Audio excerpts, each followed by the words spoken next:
Look at this water. It is perfectly calm. You can see straight through it. If I drop one small pebble in, you can see exactly where it goes. This is textbook English. But this is real English. It is fast, it is loud, and everything crashes together. Today's story is about a young woman who knew exactly how to swim in the glass, but almost drowned in the river. Let's listen to The Fast River. Meet Maya.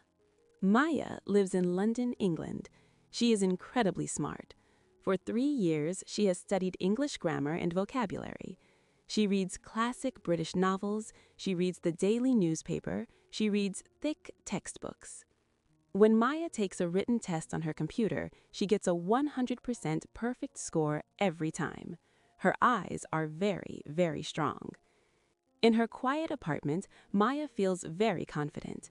She thinks, I know 4,000 words.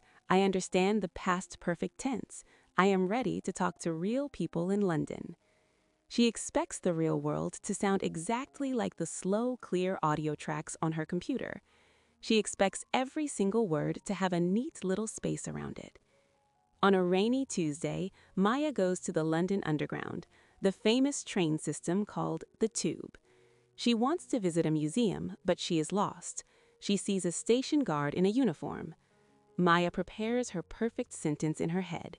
She expects the guard to say, "Good morning, madam. How can I help you today?"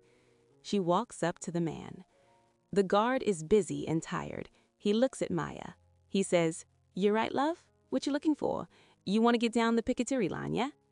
Maya's brain completely stops.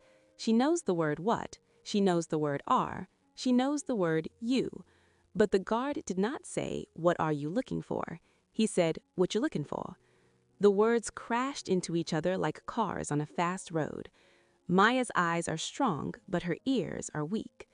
To her ears, the guard's voice is just a loud blur. A blur is when something moves so fast you cannot see its shape. Maya panics. Her face turns red. She does not ask for directions. She just nods her head, says thank you, and walks away in the completely wrong direction. Maya goes back to her apartment. She feels terrible.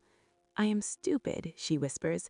"I have studied for 3 years and I cannot understand one simple man at a train station. The textbooks lied to me." She wants to quit. She thinks her brain is broken because she cannot translate the fast sounds. That evening, Maya visits her neighbor Leo. Leo is a professional piano player. Maya tells her her sad story. "My brain knows the words on the paper, Leo, but when native speakers talk, I hear nothing but noise." Leo smiles warmly. He walks over to his piano. He points to a piece of paper covered in black music notes. "Maya," Leo says, "look at this paper. I can read every single black note perfectly, but reading the notes is not music." Leo plays a fast, beautiful song on the piano. The notes blend together. "Music is what happens between the notes," Leo explains. "Textbooks teach you the single words, but real people sing their language. They connect words, they cut letters off. You are listening for perfect single notes, but you need to listen for the melody." Maya suddenly understands. Her brain doesn't need more vocabulary, her ears need training. The next day, she changes her routine completely. She closes the grammar books, she turns on British television shows, she watches interviews with real people on the streets of London. She listens to podcasts where people speak fast and laugh. She stops trying to hear every single word. She starts listening to the rhythm of the river. 6 months later, Maya goes to a busy London cafe. The barista is moving fast. He looks at Maya and says, "What you having today?" Maya doesn't panic. Her ears are trained now. She recognizes the fast, messy shape of the words. "I'll have a flat white, please," she said smoothly. She smiles. The river is still fast, but she finally knows how to swim in it. My friends, are you angry at yourself today? Do you read English perfectly, but freeze when a native speaker talks to you? Stop blaming your brain.